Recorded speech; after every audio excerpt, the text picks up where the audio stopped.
طريقة 28 يسعدني أن يكون معي العضو في البرلمان الإنجليزي ووزير الصحة السابق في الهند دكتور رامادوس. Pleasure to have you on our channel. Dr. Ramos, first of all, how did the developing countries become affected by the climate change that is happening all over the world? See, pre-industrial, the global average temperature was 14 degrees centigrade. And the industrial revolution happened in Europe and America. And because of that, today, the global average temperature increased to 15.2 degrees centigrade. It's an increase of 1.2 degrees centigrade. And because of the increase of 1.2 degrees centigrade globally, most of the problems are happening in the developing countries. We don't have anything to do. I'm from India. And my country doesn't have anything to do with the global warming. But my country is affected the most.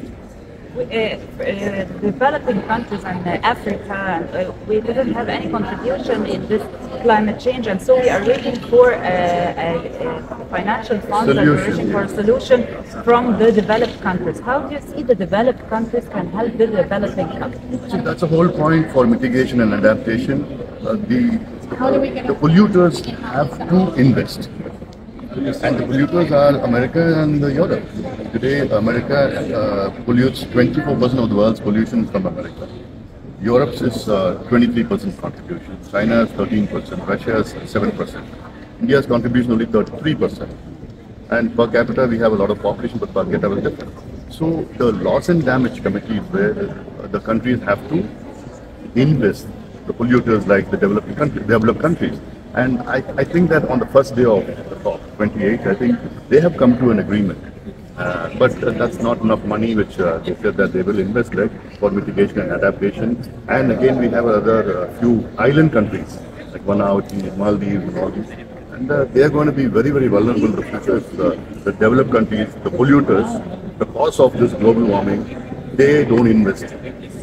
The agreement already happened in COP27 last year in Egypt in Sharm el-Sheikh, but the financial, it didn't start, the financial aspects didn't start except by signing the act on this COP28.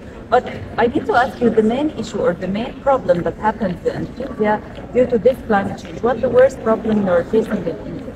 See, India now of late has got super cyclones. We call it cyclones, super cyclones there. And every year we have more than, earlier we used to have 1 or 2. Now we are having more than 15 cyclones. And suddenly we have cloud bursts. And in one cloud burst, nearly 200 people died in one day. And we have super floods we have. And then we have, what's other parts, we have droughts we have. We have forest fires in India, seas rising. And we are getting climate refugees.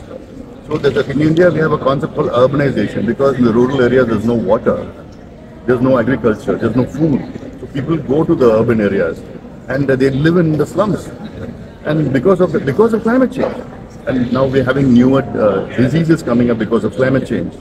And the countries, the polluters, they have to pay for it. They have to invest in mitigation and adaptation, newer technologies against climate change. And that is what is needed, and that's why my participation here. I've been coming here regularly. I have been attending from the COP7 to COP8. I have attended Earth Summits, and this is very integral part of my organization, Tasmac Foundation, which I represent as well. So we try to lobby in every way.